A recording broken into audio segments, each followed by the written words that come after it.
একটা অনুষ্ঠানে আপনাদের সঙ্গে আমি থাকতে পারতাম, কিন্তু আমি অত্যন্ত দুঃখিত যে আমাদের আপনি জানেন যে জাতীয় সংসদের অধিবেশন চলছে এবং এই অধিবেশনগুলোতে থাকা আমাদের জন্য ম্যান্ডেটরি।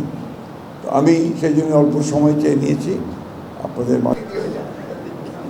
আমি মন্ত্রী হলেও কিন্তু সরকার নই, মানে সরকারের সবটা নই। আমি আপনাদের যে দাবিগুলো এখানে এসছে খুব সামান্য দাবি আমি মনে করি। একটা হচ্ছে যে আপনাদের একটা ছুটি, তাই না? আরেকটা হচ্ছে যে ফান্ডটাকে বৃদ্ধি করা এবং আপনাদেরকে আপনাদের যোগ্যতা অনুযায়ী আপনাদের নিজস্ব জায়গায় যে আপনাদেরকে বসানো।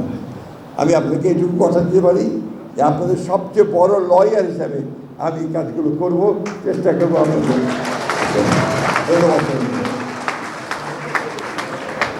একেবারে মগ্ন পৃথিবী দেখতে চাই আমরা, হত্যা দেখতে চাই না, যুদ্ধ দেখতে চাই না, আমরা সত্যিকারের শান্তিময় এক বাংলাদেশ দেখতে চাই। আসুন আজকের এই পবিত্র দিনে আমরা পরম করুণাময়ের কাছে সেই প্রার্থনাই করি যেন সত্যিকার অর্থেই আমরা একটা প্রেমময়, ভালোবাসাময়, শান্তিময় বাংলাদেশ দেখতে পারি। ধন্যবাদ আপনাদের সকলকে আমাকে সুরক্ষা।